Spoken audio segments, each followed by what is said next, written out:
ফিলিস্তিনের গাজা উপত্যকায় ৬০ দিনের যুদ্ধবিরতি চূড়ান্তের প্রয়োজনীয় শর্তাবলী মেনে নিয়েছে ইসরায়েল। মঙ্গলবার ট্রুথ সোশ্যাল পোস্টে বিষয়টি জানিয়েছেন মার্কিন প্রেসিডেন্ট ডোনাল্ড ট্রাম্প।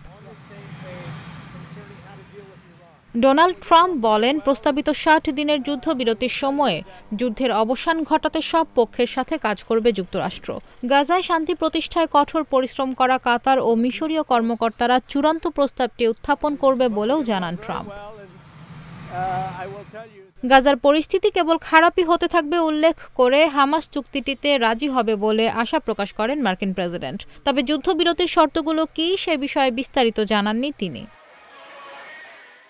ট্রাম্প বলেন, কাতার এবং মিশরীয়রা যারা শান্তি প্রতিষ্ঠায় সাহায্য করার জন্য কঠোর পরিশ্রম করেছে তারা এই চূড়ান্ত প্রস্তাবটি বাস্তবায়ন করবে। আমি আশা করি হামাস এই চুক্তিটি গ্রহণ করবে, কারণ এ যুদ্ধে উন্নতি হবে না, এটি কেবল আরও খারাপ হবে। এর আগে ইসরায়েলি প্রধানমন্ত্রী বেনিয়ামিন নেতানিয়াহু গাজায় হামলা বন্ধ করতে চান বলে জানিয়েছেন ডোনাল্ড ট্রাম্প।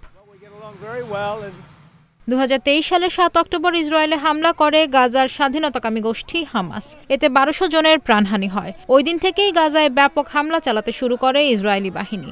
এতে প্রাণহানি ৫৬,০০০ ছাড়িয়েছে।